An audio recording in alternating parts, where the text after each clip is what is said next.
Zakon privlačenja o kojem nitko ne govori nije onaj koji ti obećava milijune ako zamisliš auto i kažeš hvala. Ovaj zakon je mnogo moćniji, ali i mnogo opasniji, jer zahtijeva da se suočiš sa sobom. Carl Jung je jednom rekao, dok ne osvijestiš nesvjesno, ono će upravljati tvojim životom, a ti ćeš to zvati sudbinom. Zamisli osobu koja neprestano ulazi u iste toksične veze, ili čovjeka kojem stalno izmiče uspjeh, iako sve radi kako treba. Nisu oni nesretni. Oni samo žive u skladu s nesvjesnim uvjerenjem koje privlači ono što je već u njima. Jung je govorio o sjeni, dijelu naše osobnosti koji skrivamo, poričemo i odbacujemo. No ta sjena ne nestaje. Ona se hrani u tami i privlači.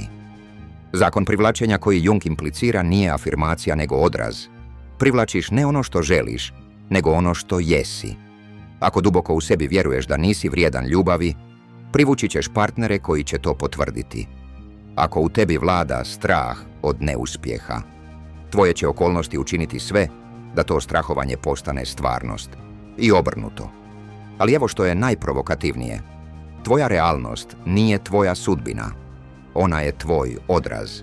Jung nije pričao o vizualizaciji snova, već o integraciji, o suočavanju sa sobom. Jer tek kad pogledaš u ono što ne želiš vidjeti, možeš promijeniti ono što vidiš. Zamislimo sljedeću priču. Mladić imena Luka imao je život koji bi mnogi nazvali normalnim, dobar posao, partnerica, stan, no iznutra prazan. I što je više pokušavao privući sreću, afirmacije, meditacije, vizualizacije, to je bivao frustriraniji. Jednog dana pročitao je Jungovu rečenicu: sve što nas iritira kod drugih može nas dovesti do razumijevanja nas samih. Počeo je voditi dnevnik svojih reakcija. Kad god bi osjetio zavist, ljutnju, tjeskobu, zapisao bi. Postavljao je pitanja: zašto me ovo uznemirilo? Što to govori o meni? Što pokušavam sakriti? Tako je otkrio svoju sjenu. Duboko usađeni osjećaj bezvrijednosti koji je prekrivao uspjehom, dokazivanjem i lažnom skromnošću. Shvatio je da nije problem u njegovom okruženju, već u nesvjesnom obrascu koji se neprestano reproducirao. I tada se nešto promijenilo. Bez forsiranja, bez zakona privlačenja iz self-help knjiga. Jer kad je promijenio sebe, promijenila se i njegova stvarnost. To je tajna o kojoj nitko ne govori. Zakon privlačenja ne djeluje na ono što želiš, već na ono što vjeruješ da zaslužuješ.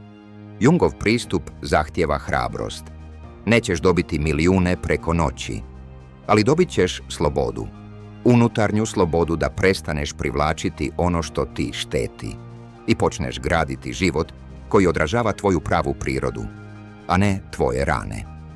Možda nije popularno, možda nije zabavno, ali istina je rijetko kad ugodna. I upravo zato ima moć. Zato Jungov zakon privlačenja ne počinje s traženjem, nego sa suočavanjem. Tko si zapravo?